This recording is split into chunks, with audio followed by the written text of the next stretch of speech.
Hello दोस्तों। यदि कोई हाइपरटेंसिव या हाई ब्लड प्रेशर का पेशेंट इंटरमिटेंट फास्टिंग करके अपने बीमारी को कम करना चाहता है, वजन को कम करना चाहता है, डायबिटीज़ को रिवर्स करना चाहता है, तो हाइपरटेंसिव पेशेंट्स में क्या स्पेसिफिक टिप्स और प्रिकॉशंस होंगे यदि व्यक्ति को इंटरमिटेंट फास्टिंग करना है। तो आज इस पर बात करेंगे। आज का टॉपिक है diet tips for fasting in hypertensive, क्योंकि यूजली हाइपरटेंसिव पेशेंट्स में फास्टिंग संबंधित और मेडिसिन एडजस्टमेंट संबंधित तो हमने ऑलरेडी काफ़ी वीडियोज में डिस्कस किया है। आज स्पेसिफिकली हम डाइट पर बात करेंगे। टॉपिक पर जाने से पहले जो लोग हमारे चैनल पर नए हैं उन्हें रिक्वेस्ट करूँगा कि चैनल को सब्सक्राइब करें, वीडियोज़ को लाइक करें, शेयर करें, फॉलो करें, कमेंट करें, पूरा देखें। टॉपिक इंपॉर्टेंट है इसलिए इसे अंत तक देखिएगा। चलिए शुरू करते हैं इंपॉर्टेंट वीडियो।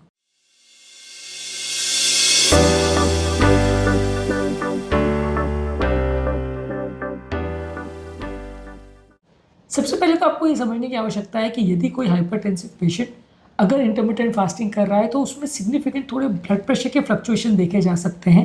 हालांकि लॉन्ग टर्म में ये उसके लिए अच्छा है और लॉन्ग टर्म अगर वो फास्टिंग करके अपना वजन कम करता है तो लगभग 30% तक का ब्लड प्रेशर रिडक्शन देखने को मिल सकता है। इसलिए ब्लड प्रेशर के लिए पेशेंट्स के लिए, हाइपरटेंशन के पेशेंट्स के लिए फास्टिंग करना अच्छा है, डेफिनेटली रिकमेंडेड है। पर कुछ सिग्निफिकेंट फ्लक्चुएशन देखने को मिल सकते हैं, खासकर उन लोग के लिए जिनके फीडिंग पैटर्न्स उतने प्रॉपर नहीं है और जिनकी दवाइयों का मैनेजमेंट उतना प्रॉपर नहीं है। इसलिए थोड़ा सा आपके एटलीस्ट डॉक्टर के साथ एक बार डिस्कस करें तो ज़्यादा अच्छा है। कई बार क्या है, काफ़ी सारे मेडिसिन के इन्फ्लुएंस में और फास्टिंग के इन्फ्लुएंस में बॉडी के जो स्ट्रेस हार्मोन्स में वेरिएशंस आते हैं उसकी वजह से ब्लड प्रेशर के फ्लक्चुएशन ज़्यादा देखे जा सकते हैं। इसलिए मेडिसिन के मैनेजमेंट संबंधित एटलीस्ट एक बार आपके डॉक्टर से पूछ लें।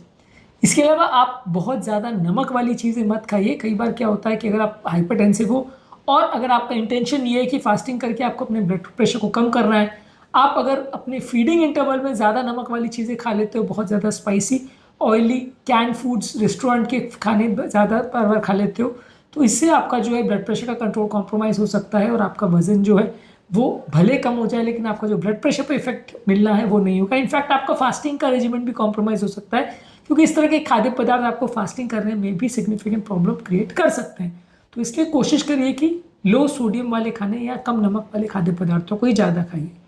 इसके अलावा कोशिश करिए कि पानी ज़्यादा मात्रा में पीजिए। जो आपके फास्टिंग या नॉन फास्टिंग टाइम से दोनों टाइम पे ज़्यादा मात्रा में पानी पीना आपके लिए अच्छा है। पानी वैसे भी कोई कैलोरी नहीं देता, तो इसलिए फास्टिंग टाइम में भी अगर आप ज़्यादा पानी पीते हो तो आपकी फास्टिंग को वो नहीं तोड़ेगा, उल्टा आपके ब्लड प्रेशर के फ्लक्चुएशंस और वेरिएशंस को होने से कम करेगा।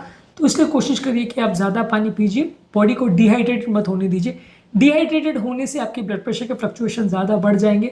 हाइपरटेंसिव पेशेंट्स में कभी कभी रिस्की हो सकता है, खासकर जब आपको बहुत ज़्यादा भूख लग रही हो या कोई और कारण से बॉडी में बहुत ज़्यादा स्ट्रेस हार्मोन्स हो रहा हो, तो वो आपके ब्लड प्रेशर में सिग्निफिकेंट फ्लक्चुएशन कर सकता है, बहुत ज़्यादा कम भी हो सकता है। तो बहुत डेंजरस तो नहीं, लेकिन हाँ कभी कभार कॉज ऑफ कंसर्न तो हो सकता है, तो उस पर थोड़ा ध्यान देंगे तो अच्छा है। पानी ज़्यादा पीजिए। इसके अलावा पोटेशियम रिच फूड प्रोडक्ट्स जैसे कि केला है, टमाटर है, पालक है, ऑरेंजेस है, स्वीट पोटैटोज है, ये सारी चीज़ों में पोटेशियम कंटेंट ज़्यादा होता है, तो इनको ज़्यादा लीजिए। ये यूजली आपके ब्लड प्रेशर लेवल्स को कम करने में और मेंटेन करने में मदद करता है, इसलिए आप पोटेशियम रिच फ्रूट्स को ज़्यादा लीजिए। इसके अलावा ग्रेन्स की जहाँ तक बात है, होल ग्रेन्स को प्रीफर कीजिए रिफाइंड ग्रेन्स और मैदे के बदले। Brown rice, oats, barley, quinoa, ये सारी चीज़ों को ज़्यादा लीजिए, इसमें फाइबर कंटेंट अच्छा होता है और ये आपके ब्लड प्रेशर लेवल्स को फ्लक्चुएट करने उतना ज़्यादा नहीं देता।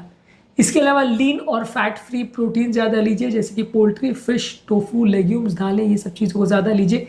ये आपकी ओवरऑल ब्लड प्रेशर लेवल्स को उतना ज़्यादा फ्लक्चुएट नहीं करता, फास्टिंग मेंटेन करने में भी मदद करता है, वजन कम करने में मदद करता है। तो फैट फ्री या लीन प्रोटीन्स को ज़्यादा लीजिए। इसके अलावा हेल्दी फैट्स जैसे avocados, nuts, seeds, olive oil, इनको ज़्यादा लीजिए। इसमें अनसैचुरेटेड फैटी एसिड्स रहते हैं जो कि आपके ब्लड प्रेशर के लेवल्स के लिए, ऑक्सीडेटिव स्ट्रेस के लिए, इन्फ्लेमेशन के लिए भी अच्छे हैं। तो ये सारे तरह के खाद्य पदार्थ जो फास्टिंग के लिए भी वैसे भी रिकमेंडेड होते हैं, यही सारे खाद्य पदार्थ आपके ब्लड प्रेशर कंट्रोल के लिए भी मददगार है।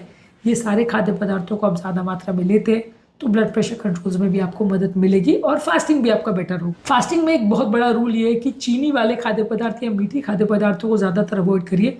मीठे खाद्य पदार्थों को खाने से वजन बढ़ता है, ब्लड प्रेशर पे डायरेक्टली इनडायरेक्टली इफेक्ट पड़ता है, तो आपका फास्टिंग का पर्पस भी सर्व नहीं होगा, ब्लड प्रेशर कंट्रोल भी आपका नहीं होगा, वजन भी कम नहीं होगा, तो आपका पूरा पर्पस डिफीट हो जाएगा। इसलिए शुगर को आपको सबसे ज़्यादा अवॉइड करना चाहिए। मीठी कोई भी खाद्य पदार्थ हो, चाहे शुगर वाले ड्रिंक्स हो या शुगर वाले खाद्य पदार्थों, सबको आपको अवॉइड करना है। इसके अलावा फाइबर वाले फूड प्रोडक्ट्स को ज़्यादा लेना है, जैसे फ्रूट्स है, वेजिटेबल्स है, दालें हैं, अंकुरित चीज़ें हैं, होल ग्रेन्स है, इनको ज़्यादा लीजिए, ये आपके ब्लड प्रेशर लेवल्स को भी मेंटेन करते हैं, आपकी डाइजेस्टिव हेल्थ को भी मेंटेन करते हैं और आपके ओवरऑल वजन कम करने के प्रोसेस को भी बेटर करते हैं।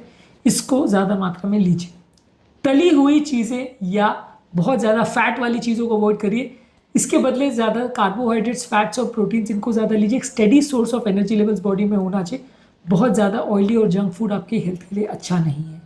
इसके अलावा कोशिश करिए कि एक बैलेंस्ड मील लीजिए जिसमें vitamin, minerals, proteins, fats, carbohydrate सबका संतुलित मात्रा हो।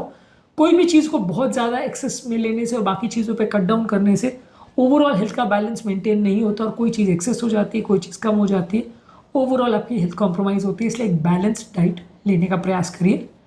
पोर्शन साइज़ को कंट्रोल करिए, कोई भी चीज़ को ओवर ईटिंग मत करिए। मान लीजिए अगर आपने कोई भी आपको रोटी खानी है, आप उसके बदले अगर 6 रोटी या 10 रोटी खा रहे हो तो वो आपके लिए फ़ायदेमंद नहीं है। सब्ज़ी आपको 1 कटोरी खाने से बदले आप 10 कटोरी खा रहे हो तो वो आपके लिए फ़ायदेमंद नहीं है। आपकी बॉडी में एक पर्टिकुलर न्यूट्रिएंट का एक्सेस हो जाएगा, बाकी चीज़ों की डिफिशियंसी हो जाएगी।